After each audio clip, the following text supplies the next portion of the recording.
Hello दोस्तों, आज की वीडियो में आप सभी का स्वागत है। आई होप आप सभी बढ़िया होंगे और अपनी तैयारी अच्छे से कर रहे होंगे। तो आज की वीडियो में हम बात करने वाले हैं यूपी ट्रिपल एससी जो इन्फोर्समेंट कांस्टेबल की वैकेंसी आई है, जिसका फिजिकल की डेट जारी वगैरह कर दी गई है। 22 तारीख से फिजिकल है। तो जो मेरी इसके पहले वाली वीडियो थी इन्फोर्समेंट कांस्टेबल की वाली, जिसमें मैंने आप सभी को फिजिकल के बारे में बताया हुआ था, तो उस वीडियो में बहुत मतलब 2-3 कमेंट थे जो कि मतलब मेजर थे। बहुत सारे लोगों के कमेंट थे उसके उसमें। तो लेकिन 2-3 पॉइंट थे जो कि मेजर पॉइंट थे, तो उन्हीं के बारे में आप सभी को बताने वाला हूँ। जैसे कि मैंने आप सभी को पिछली वीडियो में आप सभी को डॉक्यूमेंट्स के रिगार्डिंग बताया था कि डॉक्यूमेंट चाहिए होंगे आपको जो जो कि कौन कौन से डॉक्यूमेंट चाहिए। तो उसमें आप सभी का एक कन्फ्यूजन था कास्ट सर्टिफिकेट को लेके कि कास्ट सर्टिफिकेट कब का कैसे चाहिए होगा, कौन सा सर्टिफिकेट नया वाला या पुराना वाला क्या चाहिए, उसके लिए था। दूसरा था आपका फॉर्म प्रिंट कर कि मतलब सर हमारे पास फॉर्म का प्रिंट आउट नहीं है, जैसे कि क्योंकि मैंने आप सभी को बताया था और आप भी अगर नोटिफिकेशन देखेंगे तो नोटिफिकेशन में साफ साफ मेंशन किया गया है कि आपके पास फॉर्म का प्रिंट आउट होना चाहिए। तो उसी के बारे में बात करने वाले हैं कि फॉर्म का प्रिंट आउट आपको कहाँ से मिल जाएगा, किस तरीके से आप फॉर्म का जो है आप फॉर्म भरा था उसका प्रिंट आउट डाउनलोड कर सकते हैं, उसको दिखा दूंगा आप सभी को किस तरीके से करना है। अब प्लस आपके डॉक्यूमेंट्स के रिगार्डिंग जो कास्ट सर्टिफिकेट का डाउट था उसके लिए तो उसको बता दूंगा। और एक था कि मतलब गर्ल्स का था कि सर ओवर वेट में क्या फिजिकल के टाइम ओवर वेट में आउट किया जा सकता है क्या, तो उसके बारे में डिस्कस करेंगे। ठीक है, तो ये 2-3 पॉइंट थे, इन्हीं को मैंने उसमें देखा तो कई सारे लोगों का कमेंट था, तो मैंने सोचा आप सभी को एक वीडियो बना के ये सारी चीजें बता दूं। ठीक है, तो जो भी चलिए वीडियो को शुरू करते हैं। जो भी भाई लोग नए होंगे जरूर चैनल को सब्सक्राइब कर लीजिएगा, अब जिससे आप सभी और नोटिफिकेशन बेल को जरूर ऑन रखिएगा, जिससे कोई भी इन्फॉर्मेशन कोई भी अपडेट आती है तो आप सभी को टाइम से मिल जाए। ठीक है, तो चलिए सबसे पहले हम देख लेते हैं जैसे जो गर्ल्स का था मतलब फीमेल कैटेगरी का था कि सर ओवरवेट में क्या आउट किया जा सकता है क्या, मतलब अगर हमारा ओवरवेट है तो क्या बाहर कर दिया जाए। तो आप इतना मान के चलिए कि मुझे नहीं लगता कि आप सभी को किसी को भी ओवरवेट में बाहर किया जाएगा। 90% ये चांस है कि ओवरवेट में किसी को भी बाहर नहीं किया जाएगा।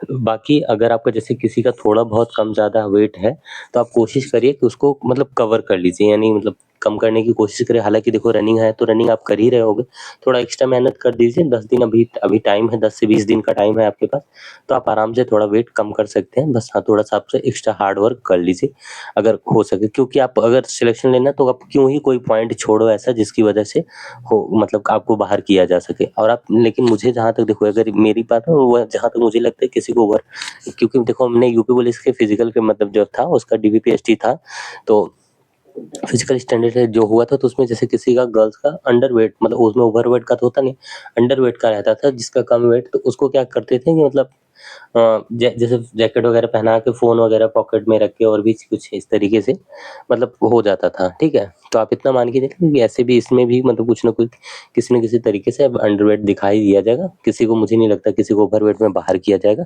फिर भी आप क्या करिए कि अगर आपका है तो आप पॉइंट मत छोड़िए, क्योंकि देखो डिपार्टमेंट का है वो जाने, किसी को क्लियर नहीं पता कि क्या-क्या चीज़ क्या वहाँ पे किस तरीके से अगर स्ट्रिक्ट रहेंगे तो हो सकता है कि आपको बाहर भी कर सकते हैं। तो इसलिए आपको क्या करना है, अब अपना आप अपने तरीके से प्रिपेयर रहिए। अभी टाइम है 10 से 20 दिनों का, रनिंग वगैरह करिए, थोड़ा मेहनत करिए जिससे आप अपना वेट कम कर सकें। ठीक है, तो ये हमारा फीमेल कैटेगरी का जो ओवरवेट वाला डाउट था वो क्लियर होगा। अब दूसरा हम बात कर लेते हैं जो डॉक्यूमेंट का हमारा था कास्ट सर्टिफिकेट को लेके आप सभी का जो कंफ्यूजन था उसके बारे में। तो कास्ट सर्टिफिकेट के लिए देखो डॉक्यूमेंट आप सभी को मैंने क्या-क्या बताए थे कि आपके पास हाई स्कूल का आपका मार्कशीट होना चाहिए, इंटर का मार्कशीट होना चाहिए, प्लस आपके पास अपना डोमिसाइल होना चाहिए, आधार कार्ड और आपका कास्ट सर्टिफिकेट। आप जिस भी कोटे से आरक्षण है, जैसे जनरल हो मतलब को छोड़ दिया जाए बस, तो ईडब्ल्यूएस हो गए, एससी, एसटी, ओबीसी किसी भी कैटेगरी से, तो उसका कास्ट सर्टिफिकेट चाहिए होगा। जो एक्स सर्विसमैन वगैरह होंगे तो उनका भी वो उनको भी सर्टिफिकेट अपना एक्स सर्विसमैन वाला वो भी दिखाना पड़ेगा। ठीक है, तो ये सारी चीज़ें तो पहले क्लियर थी, बस आपका कास्ट सर्टिफिकेट को लेके कंफ्यूजन है। तो कास्ट सर्टिफिकेट आप क्या आपका जो भी फॉर्म में आपने लगाया हुआ था, अब एक भाई का कमेंट था कि सर मुझे याद नहीं है कि मैंने फॉर्म में कौन सा लगाया था। तो फॉर्म आप जब प्रिंट करेंगे तो आपके फॉर्म के प्रिंट आउट में आपके डॉक्यूमेंट का जो भी आपने लगाया था वो सारी इन्फॉर्मेशन दी रहेगी, कौन कौन से डॉक्यूमेंट आए, क्यों उनके सर्टिफिकेट नंबर वगैरह दिए रहेंगे। तो वहाँ से आप देख लीजिएगा कि आपने कौन सा सर्टिफिकेट लगाया है, सर्टिफिकेट नंबर उसमें सब दिखा दिया रहेगा, कब से वाला कब था का था, वो सारी चीज़ें आपको आपके फॉर्म में मिल जाएंगी। ठीक है, तो वहाँ से आप अपना देख लीजिएगा कौन सा लगाया है।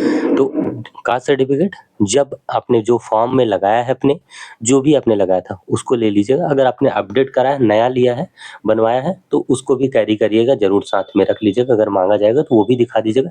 लेकिन जहाँ तक 90% आपको यही चांस है कि आपसे आपका जो पुराना वाला कास्ट सर्टिफिकेट जो आपने फॉर्म में लगाया था फॉर्म भरते टाइम, वही वाला आपसे माँगा जाएगा। ठीक है? तो ये कास्ट सर्टिफिकेट। अब हम बात कर लेते हैं फॉर्म के प्रिंट आउट की। तो फॉर्म को प्रिंट कैसे करना है उसके बारे में। तो देखो, फॉर्म को प्रिंट आउट के लिए मैं इसी वीडियो में आप सभी को चलिए अपने फ़ोन की स्क्रीन में ले चलता हूँ। वहाँ पे दिखा देता हूँ कि किस तरीके से आपको अपना फॉर्म का प्रिंट आउट निकालना है। ठीक है? सिंपली आपको अपने फ़ोन में क्रोम ब्राउज़र ओपन करिएगा। ठीक है? उसमें UP SSC सर्च करिए। ठीक है? UP SSC सर्च करिएगा। ठीक है? तो उसके बाद साइड ओपन हो जाएगी, उसके फर्स्ट पे क्लिक करिएगा। ठीक है? इसके बाद उसको क्लोज करके आप ऑफिशियल साइट पे क्लिक विजिट करिएगा। तो ये कॉर्नर में जो नो मोर का दिख रहा है, नो मोर स्टेटस का, उस पे क्लिक करेंगे। ऊपर पेड के सर्टिफिकेट के रजिस्ट्रेशन नंबर के अकॉर्डिंग लॉगिन करने का ऑप्शन जो आ रहा है वीडियो में आप देख सकते हैं, उसको करिएगा। ठीक है? उसको करने के बाद आप वहाँ पे अपना पेड वाला जो पुराना वाला जिससे आपने फॉर्म भरा है, उस वाले पेड के रजिस्ट्रेशन नंबर को आपको वहाँ पे डालना है। इसके बाद एक OTP जनरेट होगी जो आपके mobile number, registered mobile number और ईमेल पे जाएगी। तो आप मोबाइल नंबर से रजिस्टर्ड ईमेल आईडी को चेक करके अपना OTP डाल के आपके जितने भी उस पेड वाले सर्टिफिकेट से आपने फॉर्म को अप्लाई किया है, वो सारे फॉर्म वहाँ पे खुल जाएंगे। और आप जिसका भी चाहें उसको जिसको भी चाहें उसको प्रिंट कर सकते हैं आप। तो आपको इन्फोर्समेंट कांस्टेबल का करना है तो वहाँ पे आप आराम से प्रिंट कर सकते हैं। अगर आपके फ़ोन से प्रिंट नहीं हो रहा है, फ़ोन से प्रिंट होने में दिक्कत आ रहा है, तो आप, क्योंकि वहाँ प्रिंट करने का ऑप्शन नहीं आ रहा है, तो आपको कैसे करना है, 3 डॉट पे क्लिक करिएगा, वहाँ से शेयर करिएगा, 3 डॉट पे क्लिक करके शेयर करिएगा। प्रिंट वाले ऑप्शन पे शेयर करने के बाद प्रिंट वाले ऑप्शन पे क्लिक करिएगा, वहाँ से प्रिंट आउट आपका प्रिंट हो जाएगा आपका। नहीं तो आप सिंपल किसी शॉप पे चले जाइए, वहाँ पे प्रिंट आउट उसको साइबर कैफे वाले से बोलिएगा, वो करके निकाल के प्रिंट आउट आपको दे देगा। ठीक है? और जो भी डॉक्यूमेंट्स मैंने बताई आप कोशिश करिए कि आप इनके 2-2 कॉपी अपने पास फ़ोटो कॉपी करा के सारे रख लीजिए। इसके भी और अप्रॉक्स मिनिमम कम से कम 10 से 10 फ़ोटो आप तो ज़रूर रख लीजिए, 10 फ़ोटो अपने पास रख लीजिए। ठीक है? तो ये सारे डॉक्यूमेंट्स आप अपना रेडी करा लीजिए। ठीक है? तो बस आज के लिए इतना ही, मिलते हैं नेक्स्ट वीडियो में। आई होप इन्फॉर्मेशन आपको अच्छी लगी होगी। वीडियो अच्छा लगा होगा तो वीडियो को लाइक एंड शेयर ज़रूर करिएगा। और जो भी लोग नए हैं, जब तक आपका सिलेक्शन नहीं हो जाता तब तक के लिए आप लोग ज़रूर चैनल को सब्सक्राइब करके चैनल से जुड़ जाइए, जिससे कोई भी इन्फॉर्मेशन, कोई भी अपडेट आता है तो आप सभी को मैं बता दूँगा। ठीक है? चलिए बस आज के लिए इतना ही, मिलते हैं नेक्स्ट वीडियो में। ठीक है?